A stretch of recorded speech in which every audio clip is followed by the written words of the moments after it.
Армысыз қазақ елі. Баршаңызға жақсылық болсын. Мына біз өз былай болып қалды да, амандасуды ұмытып қалдық. Ассалаумағалейкум десең, қане жақта біреу машалла дейді да.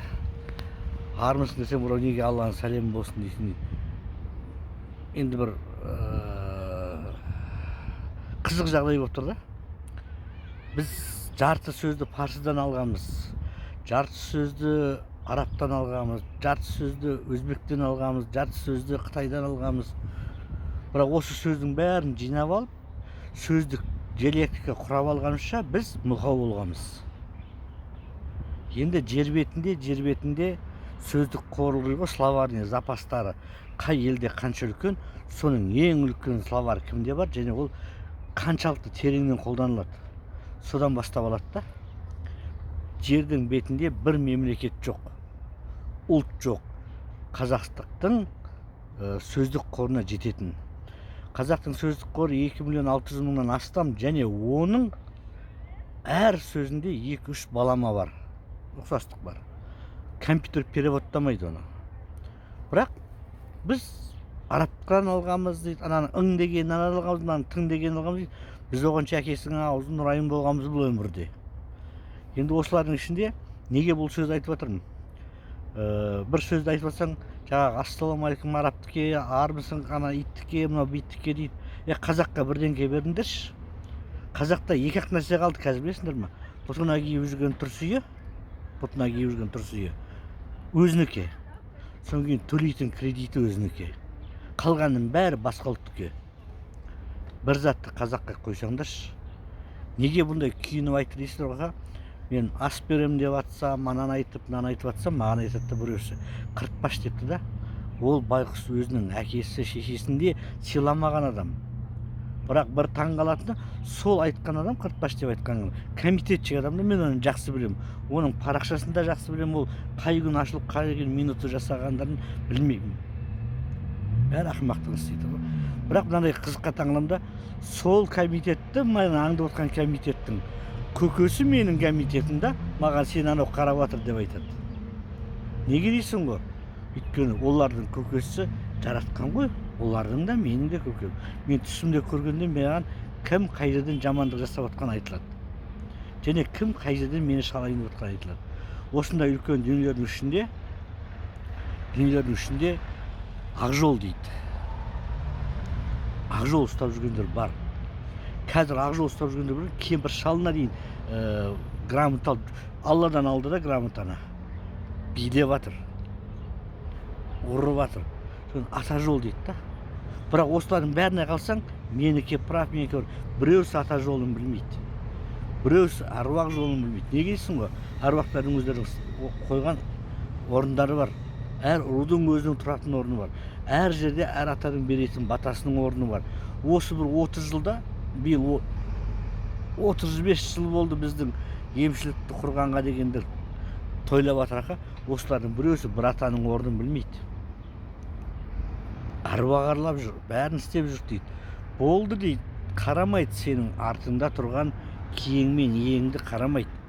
Сөйтеді да тиіседі. Содан кейін құлайды. Құлаған соң дуалады деп айтады.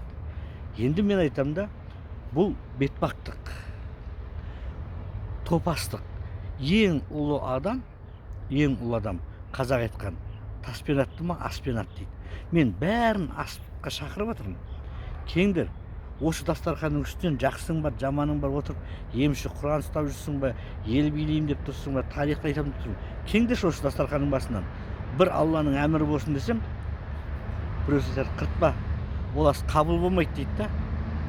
Ананың берген ғана асы қабыл болады. Бұл не деген сөз?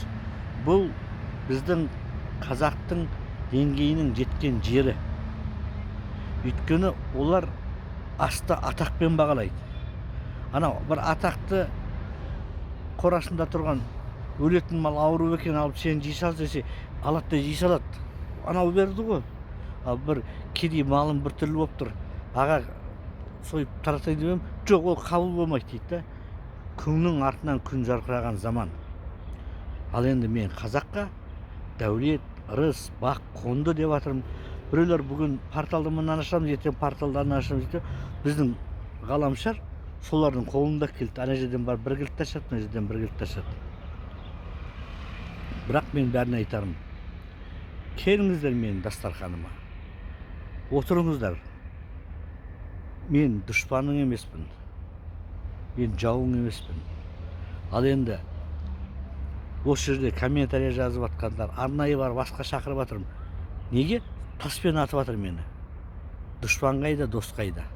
Сондықтан киелі дастарханымның үстінде мен әулиемін, мен аруақтың үстінде тең ұстаймын, мен қазақтың бірлігін ойлаймын, мен қазақпын деген емшілерді шақырам.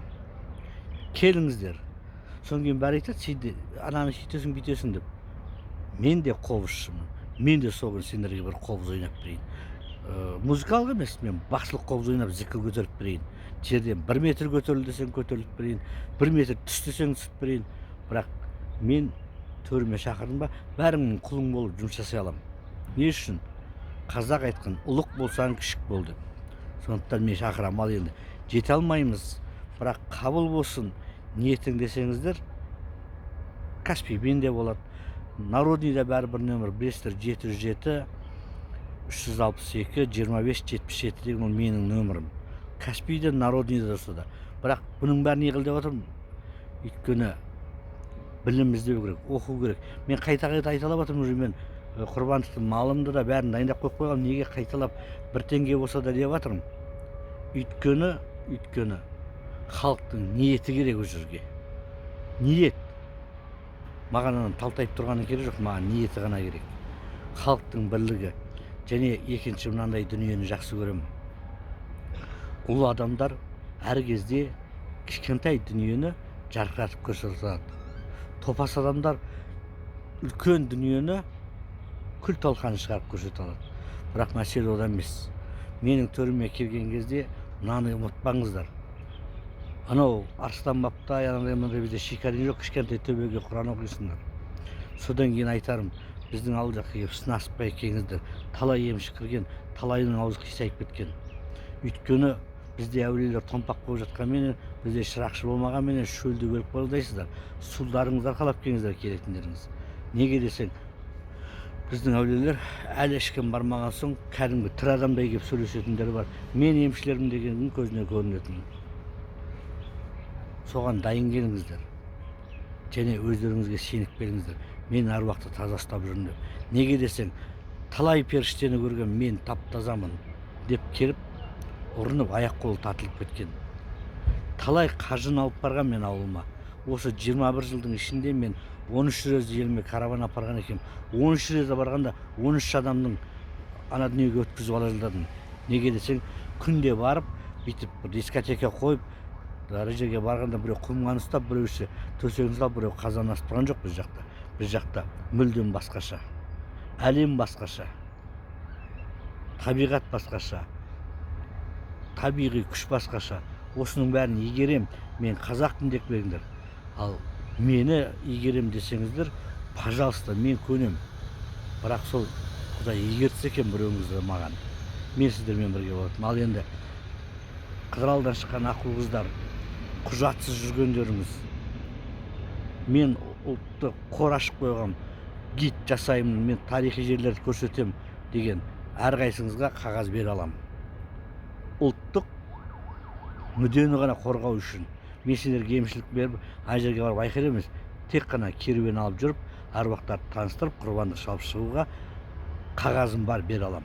Корточка керек пе, корточка да бере алам. Сертификат па, сертификат да бере алам. Ол үшін.